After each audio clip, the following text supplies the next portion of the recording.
네, 안녕하십니까. 그 소아 신증후군 환자에 대한 치료 의사 결정 AI 의사 결정 시스템 개발을 목표로 하는 이 센터가 되겠습니다. PI는 그 서울대병원 신장내과에 계시는 강희경 교수님이신데 오늘 외래 일정이 있으셔서 부득이하게 제가 발표를 하게 됐습니다. 그 소아의 신장에 이상이 생기는 건데요. 이상이 생기면 실제로 의사들이 이제 테라피틱 그 스트래티지를 이렇게 잡고 있습니다. 근데 이제 대부분 이 스테로이드에 반응을 하는 환자들은 이제 해피한 케이스입니다. 그래서 염증이 이 스테로이드에 의해서 조절이 되면 괜찮은 경우고요. 근데 스테로이드가 안 먹힐 때, 즉 염증 조절이 안 되면 신장이 이제 이상이 생길 때 염증을 동반하는데 그 염증을 죽이는 치료를 하고 있는 거죠.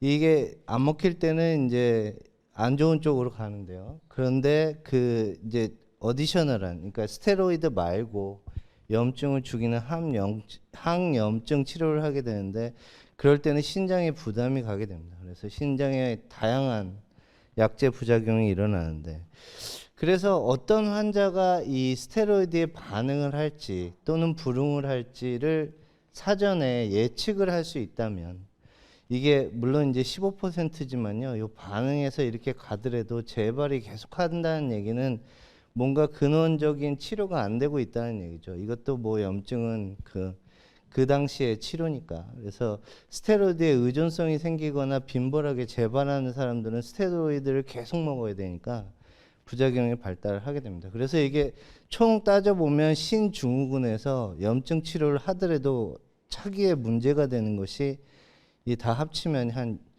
70% 정도의 소아가 이제 신장에서 문제가 생겼을 때 염증 치료에 불응을 하게 되는데요.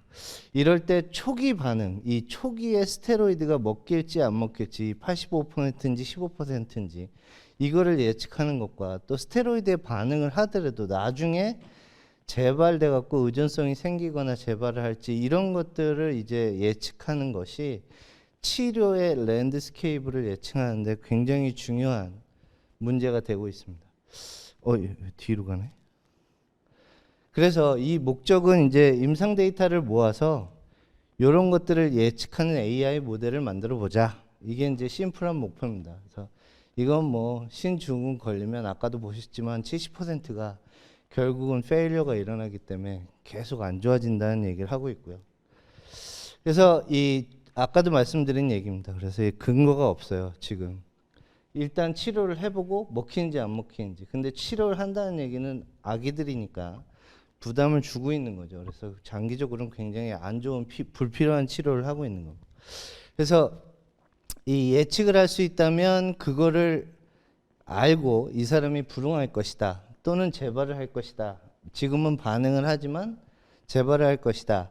이런 걸 알고 있으면 이제 의사로서 차선책에 치료를 할 수 있는 그런 시스템을 개발하겠다는 거고요.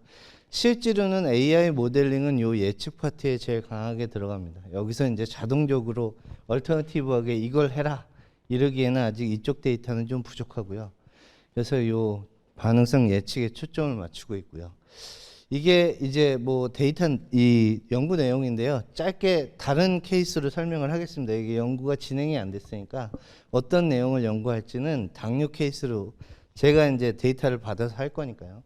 그래서 이 당뇨인데요. 당뇨 같은 경우에는 약 18만 명의 데이터를 이 본원으로부터 얻었습니다. 박경수 교수님으로부터. 분당 서울대병원의 15만 명 코호트로 이 검증을 하려고 하고 있고요. 지금은 이제 요 18만 명의 환자 모델링에 대해서 얘기할 건데요. 2004년부터 2020년도에 서울대 내분비 본원의 내분비 대사내과에 내원한 환자를 대상으로 하고 있습니다. 18만 명. 그래서 뭐 변수는 많습니다. 여기 있는 뭐 한 120개 정도의 변수들이 들어가고요. 뭐 기본적으로 몸무게가 어떻고 BMI가 어떻고 연령이 어떻고 뭐 이런 것들이 다 들어가고요. 스모킹 스테이터스니 뭐니. 그 다음에는 이제 혈액 데이터, 그러니까 ALP나 ALT 이런 것들이 얼마나 높고 낮은지. 그다음에 블러드 크레아틴은 어떻고 또 유린에서의 메저먼트, 또 이 혈액에서의 여러 가지 세포들의 양. 이걸 CBC 테스트라고 하는데요. CBC 에세이에서 재진 이런 혈액 세포의 양. 그래서 당뇨에서는 두 가지가 중요한데요. HbA1c라고 그래서 여러분들이 알고 있는 당화혈색소입니다. 6.5 이상이 되면 당뇨군으로 분류가 되죠. EGFR은 이게 신장 투과율이라 그래서 이거는 떨어뜨리되 이거는 너무 내려가면 안 됩니다. 그러니까 신장에 이상이 생기는 거니까. 그래서 이건 어느 정도를 유지하면서 이거를 강화시키는 게 당화의 치료의 근본적인 목표가 되겠습니다. 그래서 뭐 이런 것들을 예측하기 위해서 이 리커런트 뉴럴 네트워크를 이게 종속적으로 이게 한 포인트가 한 환자가 되겠고요.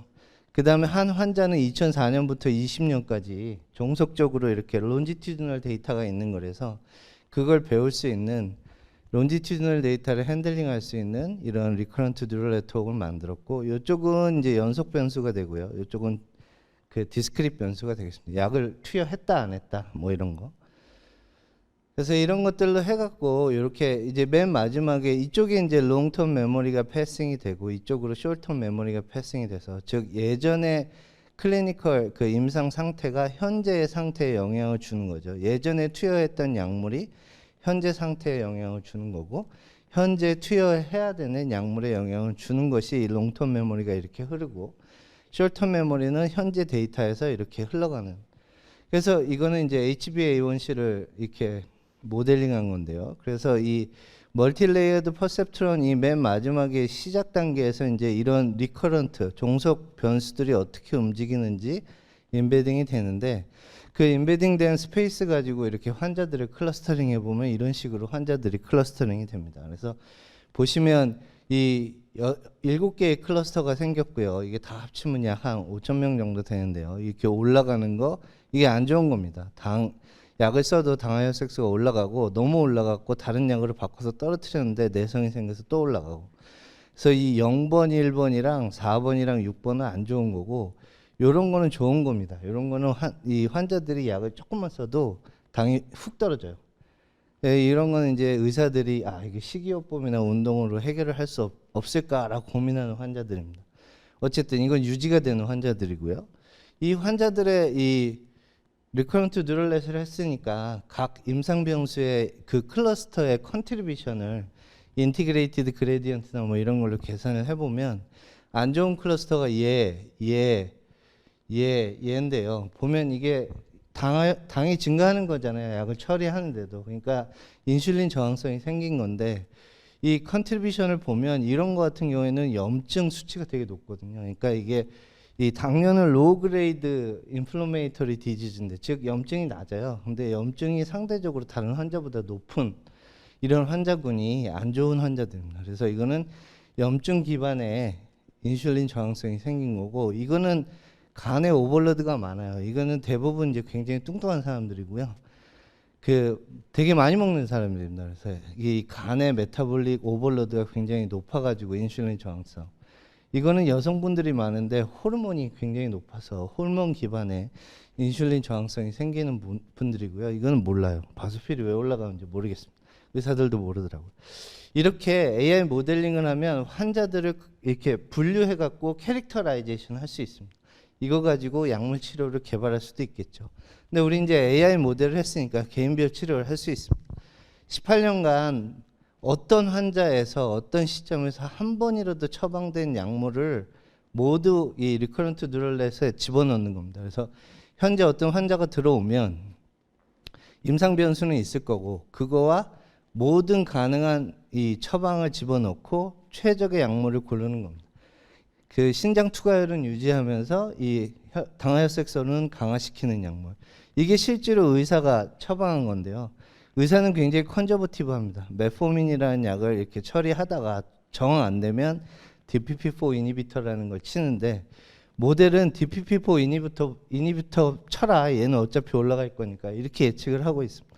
그러니까 이런 식으로 해서 개인별 치료를 하려고 그러는데요. 신장 쪽으로 돌아오면 결국 당화혈색소가 아니라 이게 불응하냐 아니면 반응성이 있느냐 또는 재발을 하느냐 뭐 이런 것들을 우리가 이제 피팅을 하게 됩니다. 그리고 그런 임베딩으로 환자를 나누고 그 각 환자별로 이런 식으로 저희가 초기 반응성을 예측해 보려고 합니다. 네, 뭐 이거 뭐 기대 효과고요. 이분이 대장이고요. 저는 데이터 분석하는 사람이고 이분들은 모르겠습니다. 저도 잘. 하여튼 이제 알게 돼서 열심히 해보겠습니다. 네, 이상입니다.